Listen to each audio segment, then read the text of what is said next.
Hey everybody, what's going on?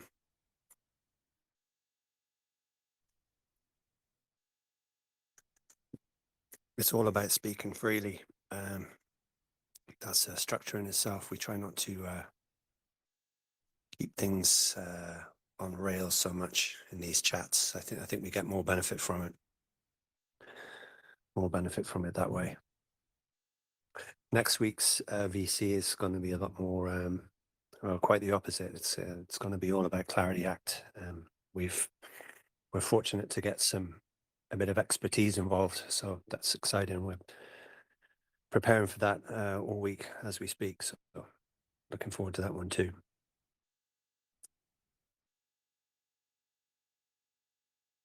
I'm just catching up on main chat myself. Everything looks exciting and anticipatory.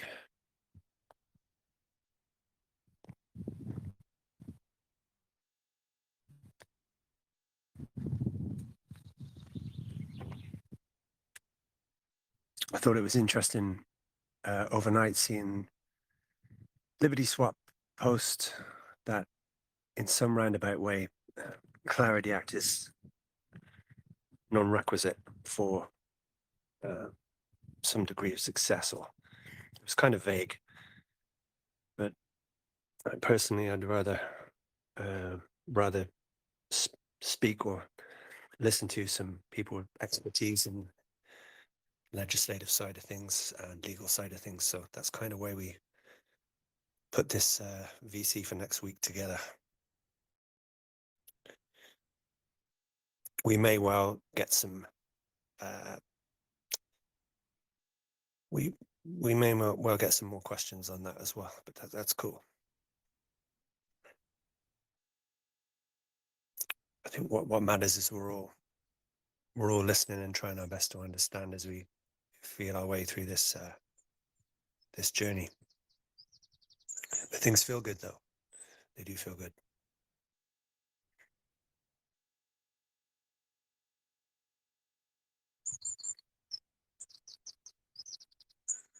Friendly Ghost, market cap. How are you doing? And CJ, Pulse Vision, thanks for organizing the sort of multiple feeds of the VC. It's really cool. It's appreciated.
Please give a thumbs up if you can hear. I'd look to be coming through. Hey Tanner, how are you doing? Thanks for the questions again, by the way. We got those sent across yesterday.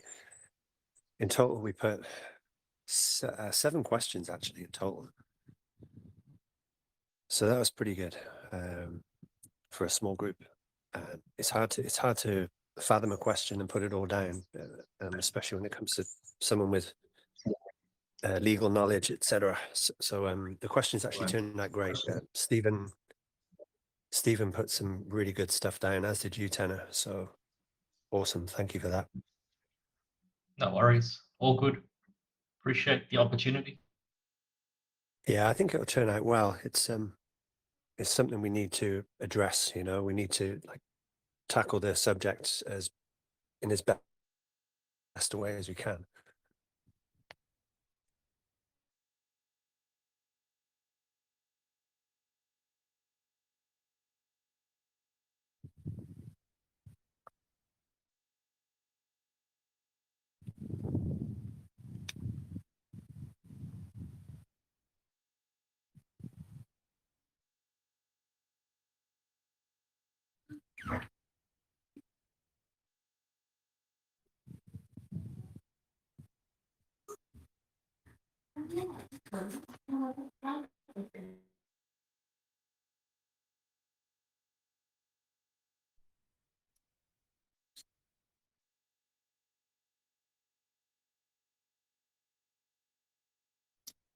There's a lot of listeners, not a lot of talking. So what I'm going to do is I'll leave the chat, the voice chat open. I'll sign off and just carry on with doing all the preps I was doing for next week's VC. So I kind of need to be productive with that. So I'll just leave this open and, you know, feel free to talk.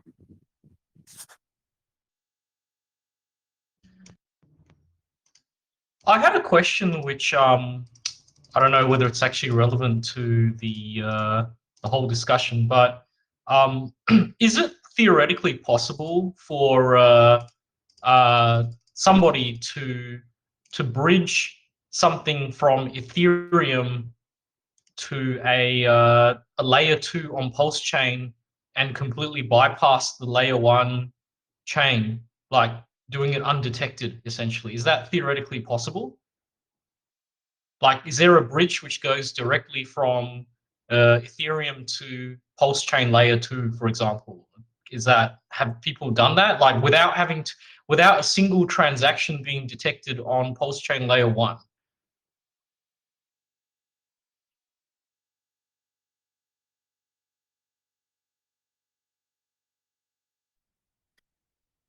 Good question, Tanner, and I have no idea. I think I'll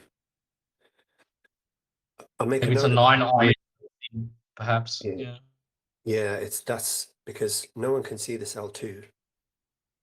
Well, you need the RPC to see it and understand it. So I don't know of anyone that has that access unless 99 has that access. It's kind of mysterious, you know. Funnily enough, I have a hunch that if he did make any statements about that, he would be giving himself away as Yeah, the massive insider if he does that. So maybe he might not want to answer that question. yeah. His like Yeah, his it's like I his. shouldn't I should. I shouldn't speak for him, but his line what like retort is getting narrower and narrower as we progress further because he seems to know more and can say less.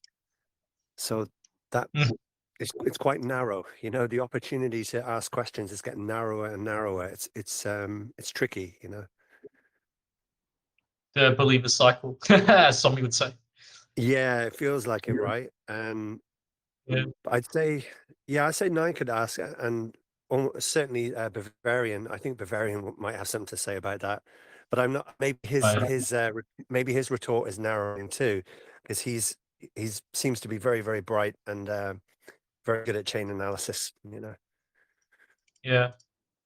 I mean, I'm not saying that layer 2, private layer 2 is necessarily how it's going to happen. It was just more sort of like, if I was a billionaire and I wanted to ship large amounts of collateral into a chain without, like, you know, everyone front running the hell out of me and wicking the price up, then like one way would be to use a private layer 2 and just basically stealth load the collateral onto and store it somewhere where no one can touch it, basically. Anyway, Yeah. I don't know. I'm like worse than everyone at like knowing how blockchain works, but it was just sort of like a bit of a thought experiment. Yeah, I'm whatever. I don't care how it pegs as long as it happens, and whatever. I'm happy to wait as long as it takes. That's what I'm saying. It just helps me build conviction. That's all. Yeah, I hear that. I'm the same as I'm not going anywhere. This has been an amazing journey, and every day that goes by, like I know we're all in chat. We're a small group. We really are a small group, and we're all chat, and we're all analyzing so carefully every detail. We throw a little humor in there to keep it to keep things sane, you know. But there's some great debate going on, and really every day that passes, in my view, is just another opportunity to shake some people out. That's how I've continually looked at it, just from the distribution side alone. And then going back on many things the founder of this whole chain uttered, and tried to educate people about, you know, things just seem to tally up. And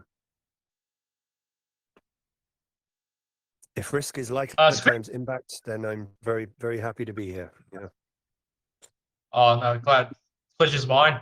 Speaking of distribution, have you noticed any sort of material changes in distribution lately in the last couple of weeks? I remember you provided an update a couple of weeks ago about it. I just wondered, is there anything, any peculiar, um, strange activities that you've picked up on lately?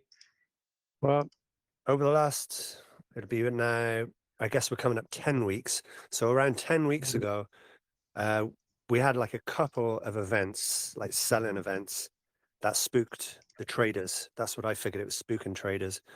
And we lost on each event, we lost and gained something like 120 addresses in that 1 to 5 million cohort. And then the following day, people bought those positions. Not as many addresses, maybe 80 or 90 addresses came in. So all the churn was in that 1 to 5 million cohort. Then all of a sudden, we had a selling event or a spook event, you know, I don't know, maybe 3-4 weeks ago. And it's usually around like geopolitical stuff.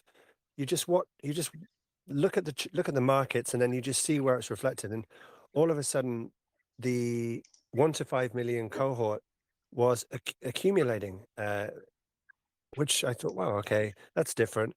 It was a similar type of event, but it was having the opposite effect. So either we just shook traders out who just couldn't get back in. I do not know. And ever since there's just been addresses in the 5 to 10 million cohort moving up into 10 to 15 or 15 to 20. There's been this accumulation north in the cohorts, and I see that as positive. And the accumulation in the space of 24 hours sometimes is just enormous in the top 50 addresses. And keeping in mind those top 50 could be owned by 3 people. Who knows? But yeah, wow. Yeah, I think I put a stat up about that. Let me double check that, but I posted about that like maybe 2 weeks ago. It was the accumulation in the top 50 addresses over a 24-hour period, and it was substantial. So that shows conviction to me, you know. Yeah, I mean, with this sort of accumulation thing, it's mainly about it's not necessarily how much is accumulated. It's more, for me at least, it's more, number one, is there a relationship between the wallets that are accumulating, especially the larger ones? Is there actually is there a can a pattern or a relationship between these wallets be, you know, potentially inferred? And then the second important thing is basically, why are these, what is causing, or not what's causing these wallets to sell or buy. It's more like, has there been a glitch in the code which is causing the selling, as opposed to just, you know, people are spooked about oil prices? Because if they're just spooked about oil prices, then it's not really that dangerous, because it isn't perceived as dangerous because it's just, you know, pDAI in its meme coin phase. Essentially, it's currently operating like a meme coin, whereas you have dumps occurring because you know, there's an infinite minting bug. That's a completely different type of event versus just, you know, oh, I'm just scared that my petrol is going to be $12 a gallon or something. So I was I guess if it's just market forces, then nothing to worry about. Just write it out, I guess.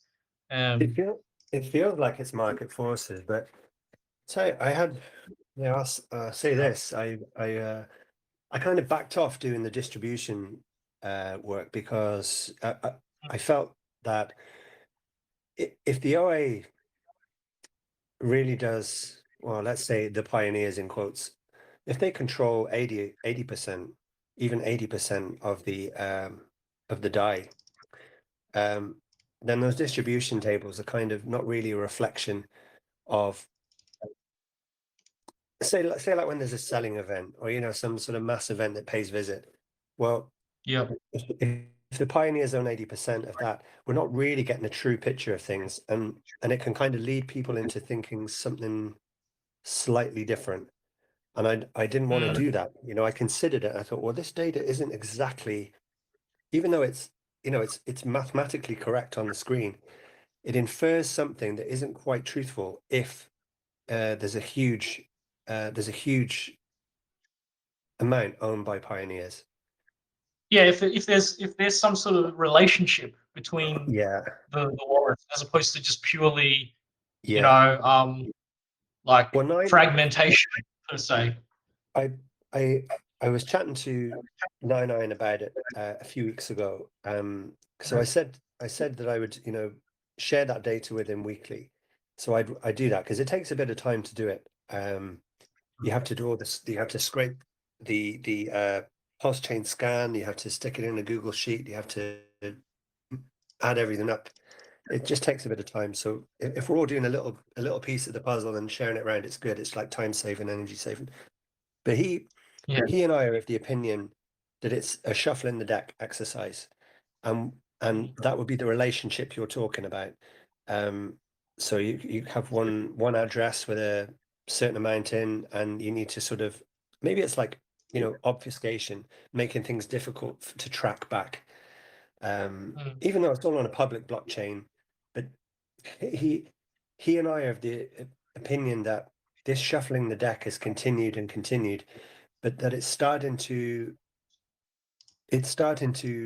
become less. It's like the holdership has been refined so much to a point where people are just holding.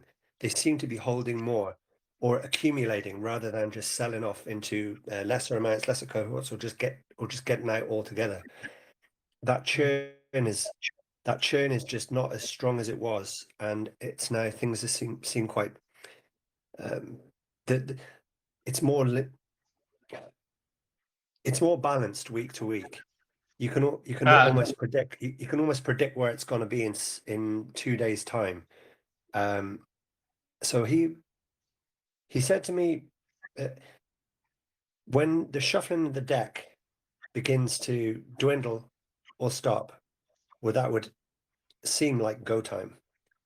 And Yeah, that would make logical sense. yeah, For that occur because you've basically concluded the accumulation phase of pDAI. I mean, yeah, I've sort of heard of, how Somi says, there might be a slow peg or a fast peg, and um uh like you want attention to eyeballs on Pulsechain because more people get rich and more people participate, etc., etc. Like I I kind of agree with it, but the other sort of perspective I have is if your goal as the pioneer is to accumulate as much pDAI supply as possible, like at any cost or whatever it is, like if your goal is to accumulate like as much of the circulating supply as possible, you would want to suppress the price of pDAI as long as you can, because even if like you would want to accumulate 90% of what you want at 20 hundredth of a cent, then let it go up to 3 cents and then push it back down to 1 cent, and then buy back down at 1 cent. I mean, unless you're a trader, I guess. Like if you're a trader, you want to create a top, get everyone to buy in at the top, and then sort of sell at the top, and then accumulate lower. I guess you could do that, but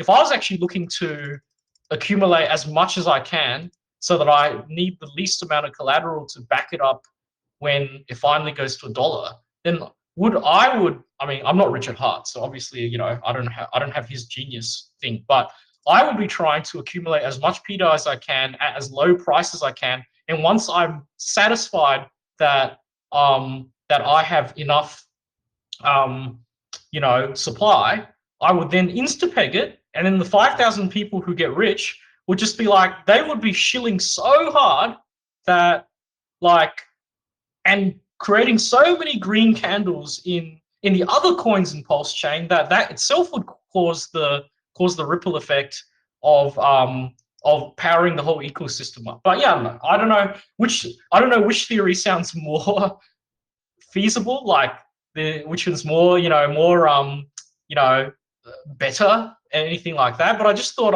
I'd mention it just in case someone had thoughts about it, or whether I'm missing something, like I'm missing something key in what assumptions I'm making or something.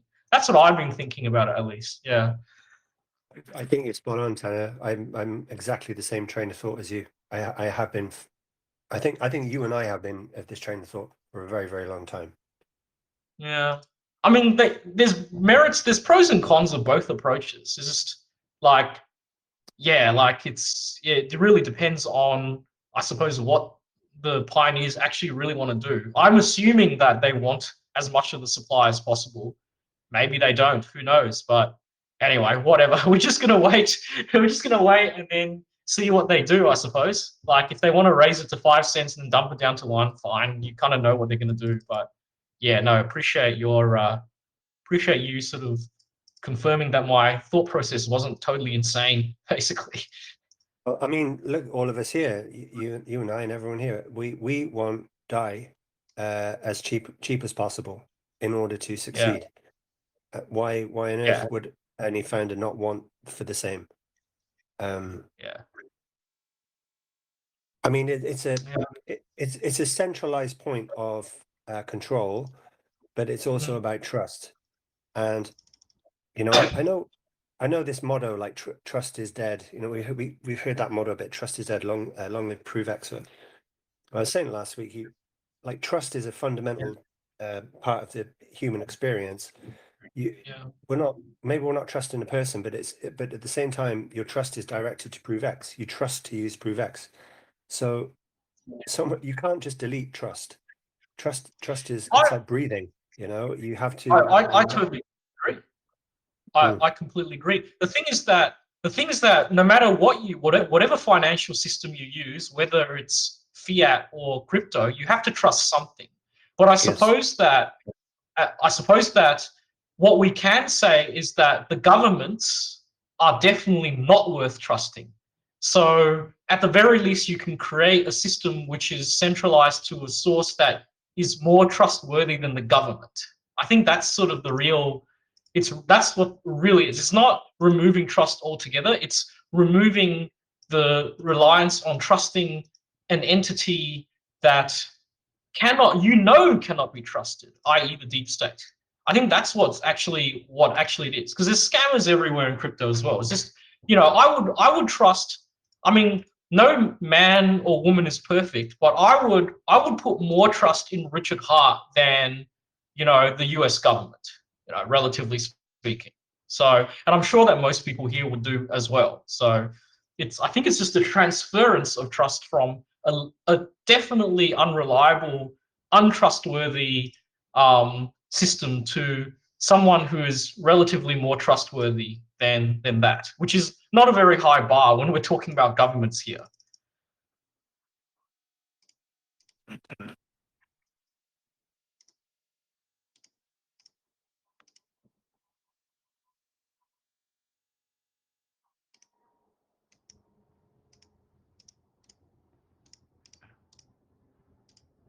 What's your opinion on how the chat is working? Do you like the direction we're going in? Yeah, I mean, I wish I had an agenda. I don't have much to say. I've got my few opinions, but I'm not really in tune with how the technicalities and stuff, unlike basically everyone else here. But yeah, like, yeah, I'm happy to stop talking and not monopolize the conversation. I don't have much to Oh, say anyway, but there are a sorry, few Tanner. opinions. Sorry, Tanner. I mean the Telegram itself. Like, do Oh, you feel like there's anything else we could do to improve the channel, or do you think we're just doing fine?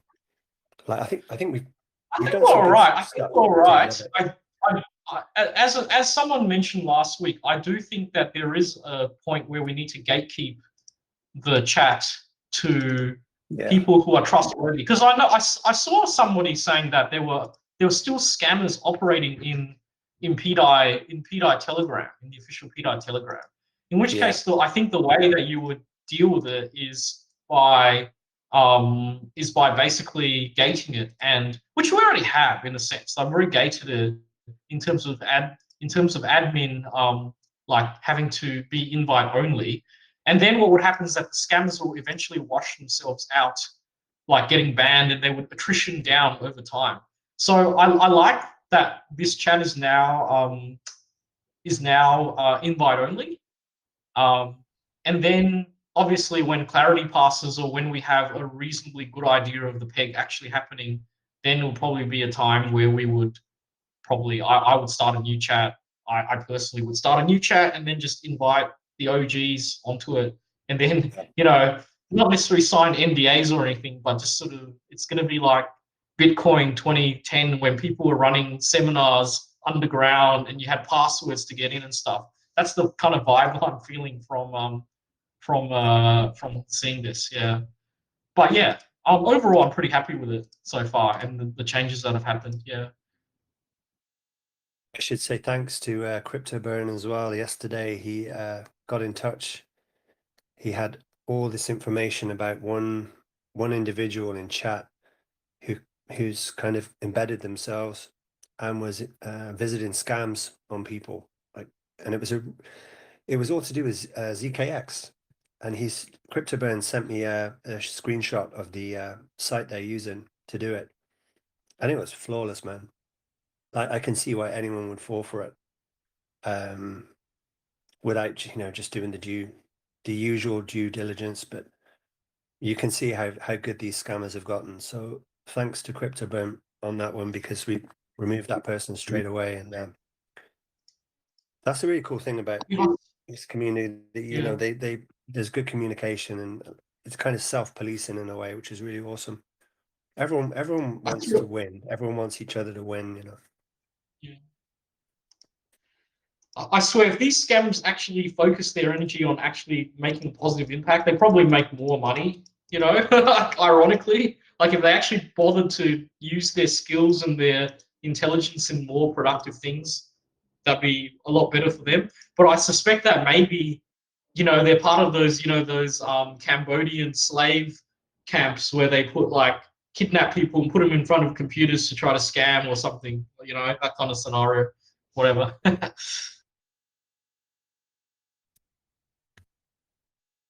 I do have some. I got a message this morning from a gentleman at RampNow.io.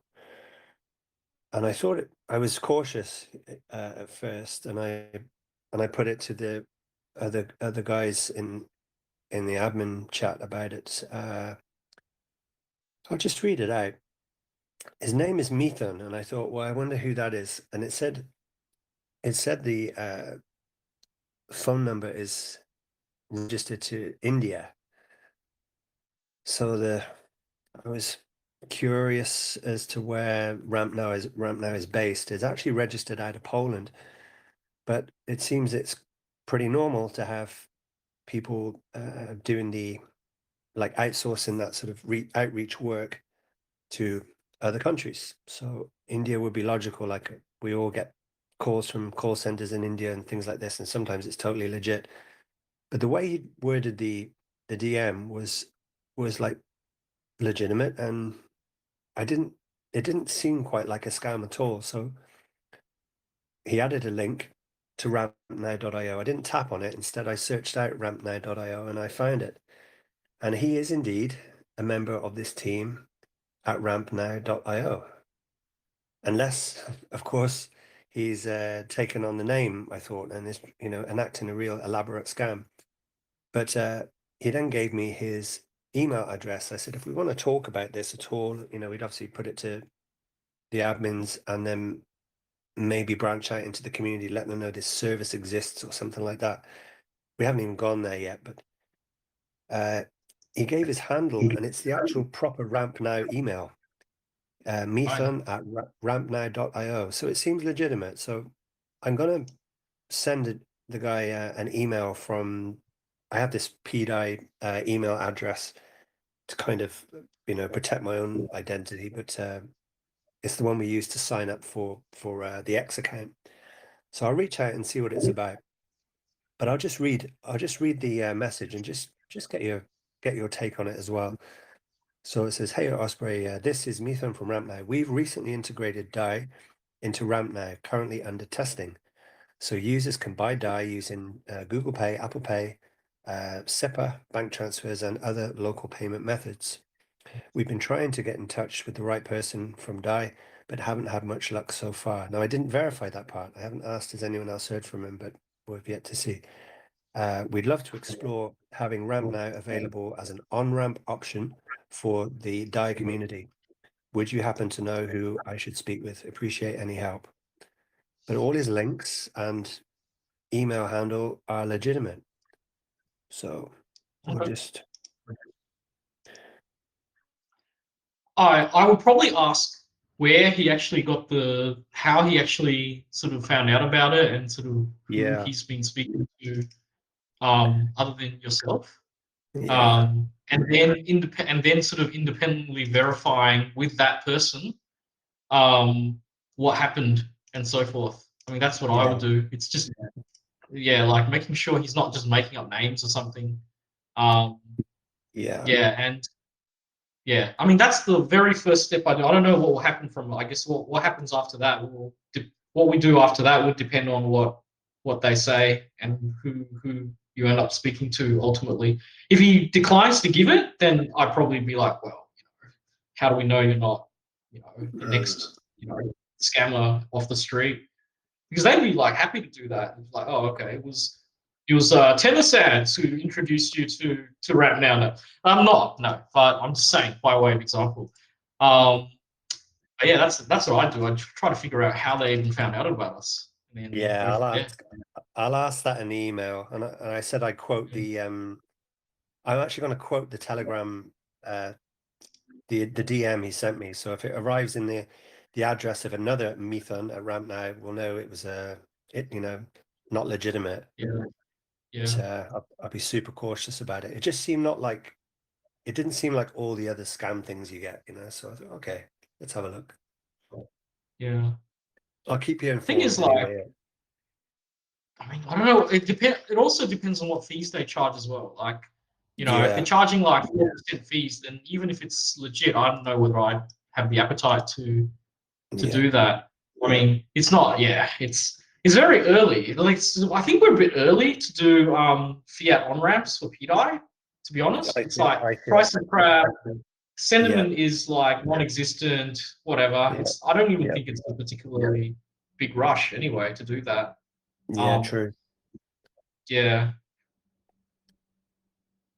But I've used RampNow before to go from like when I sold my Solana shitcoins, I just rotate them into Pulsechain. I did back in 2023. I did use RampNow, and it seemed to work, although the fees were pretty expensive. Yeah, but we'll see. We'll see how you go. Let us know how you go with that. Yeah. Well, I'll come back to you on it. I'll send the email. I'll probably do it during this VC when other people are chatting away. I'm sort of doing a few things today, mostly around the VC of the 23rd, and we're just going to try and make the best. We want to make the best of it, because it's not often. We tried so hard. We tried so hard to get someone with the experience or expertise, but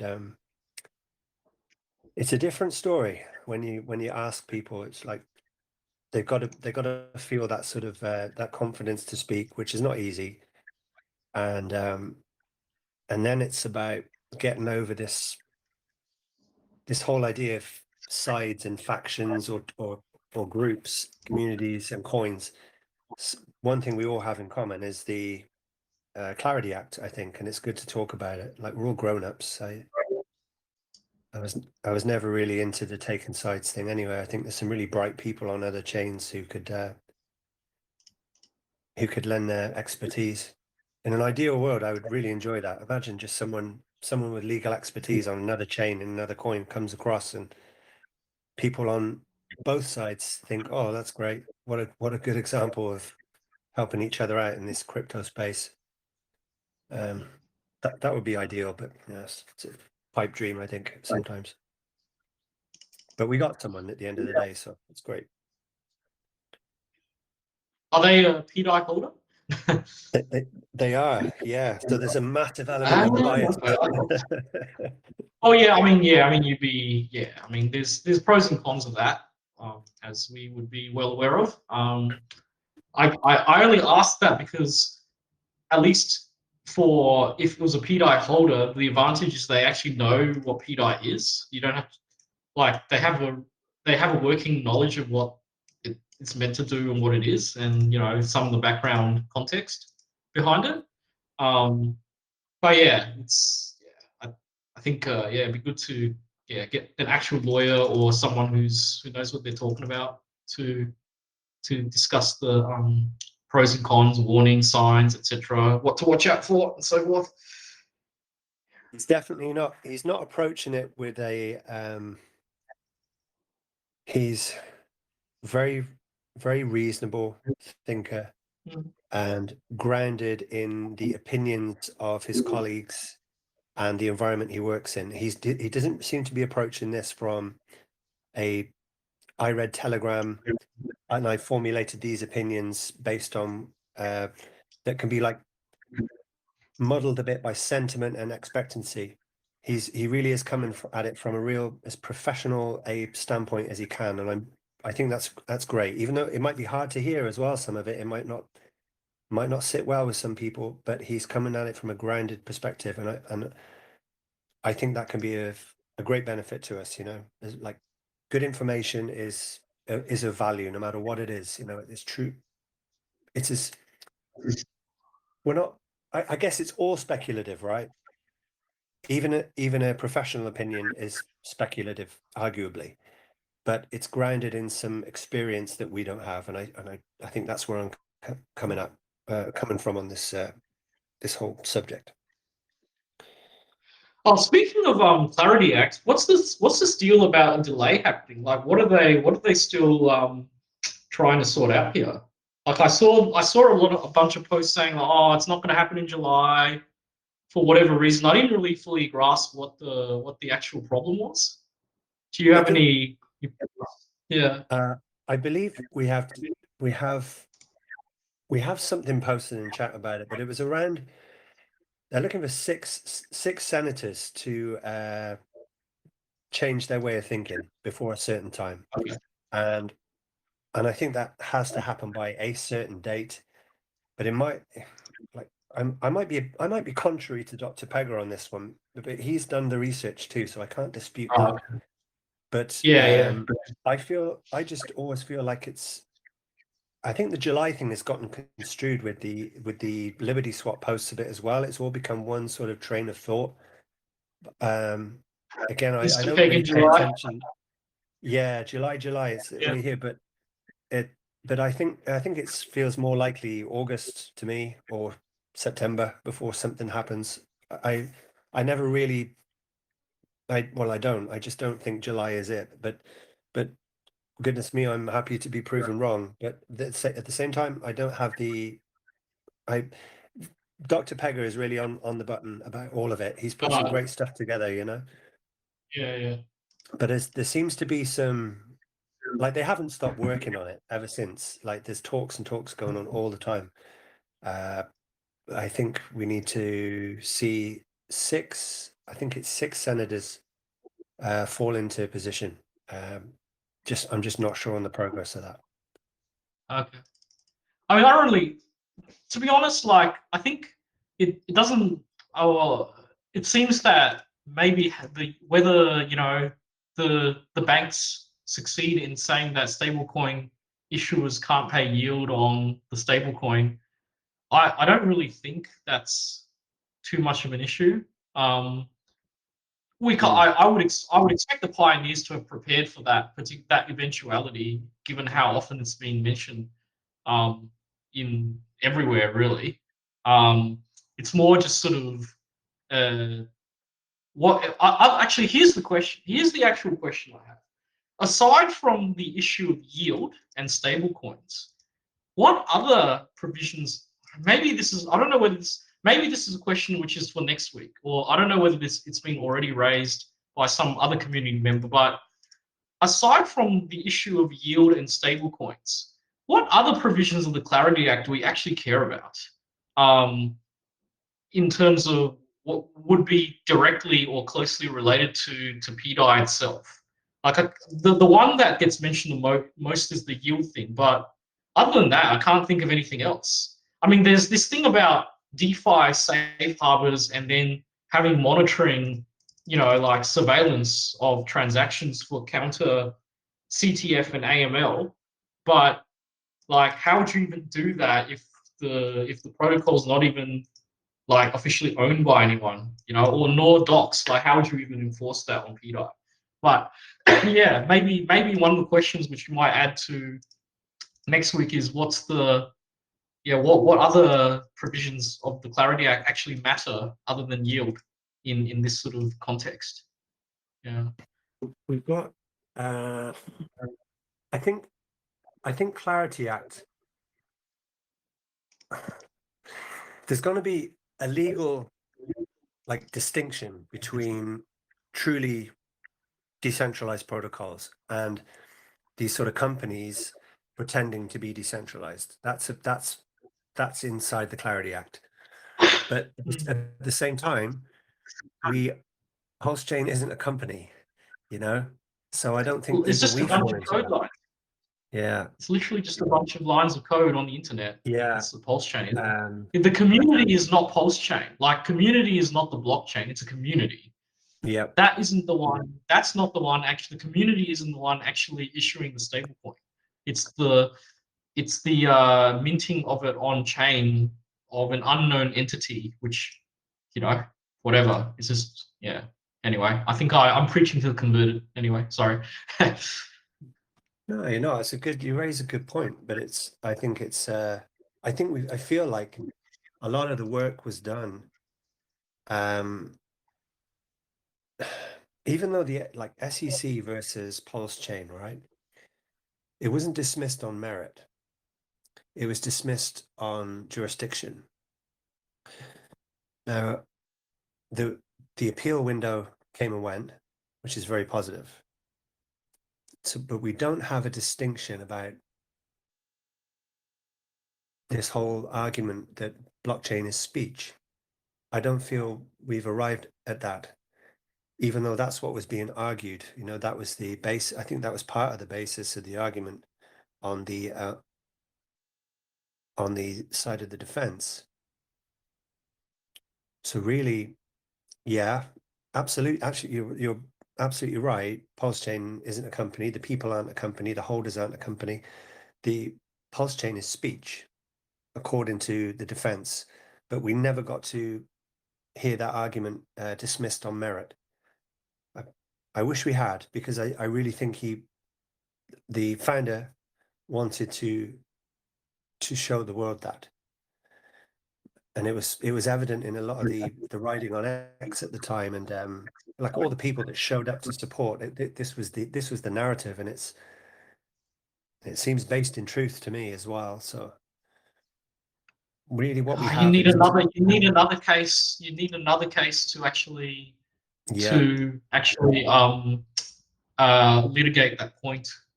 Yeah, I prayed crystallize it. Yeah, to crystallize that being. Yeah, I did. Yeah, it wasn't even obiter. It was just, it was purely on jurisdictional grounds, unfortunately. Which I guess is good in the sense that she did kind of imply that blockchain was not a centralized entity, like the Yeah. same as what companies are, which is kind of nice. I mean, like it's your consolation prize, I guess. Yeah. Yeah, somebody needs to argue. Maybe a Tornado Cash guy or someone needs to argue that, yeah, like um, that the argument that blockchain is actually just a form of speech. Yeah. So no, yeah. Hopefully one day, and hopefully it does. Hopefully that court case doesn't cause our coins to go down minus 99%. Yeah.